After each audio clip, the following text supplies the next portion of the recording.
This pointer is a predefined pointer which is available to the class member functions other than static. Static member functions में available नहीं होता. It always points to the object जिसके साथ function call हुई है.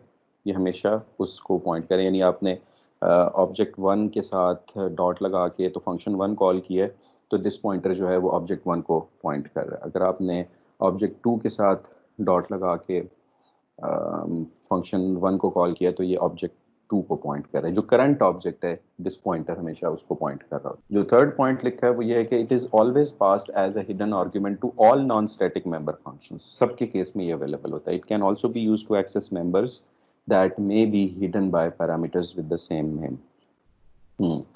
ये point क्या है? ये पॉइंट ये है कि जी लेट्स सी दिस डेफिनेशन.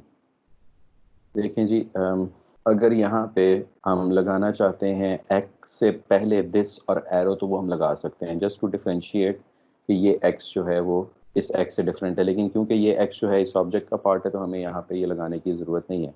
लेकिन यहाँ पे भी अगर कोई वेरिएबल x एग्जिस्ट करता है इस फंक्शन में as a local variable let's say, तो उन दोनों को डिफरेंशिएट करने के लिए हम इसके साथ x दिस और एरो लगा देंगे ताकि ये डिफरेंशिएट कर सकें कि करंट ऑब्जेक्ट का एट्रीब्यूट x है. और जो दूसरा x इस फंक्शन के लोकल वेरिएबल के तौर पे एग्जिस्ट करता है उसको वैसे भी यूज़ किया जा सकता है.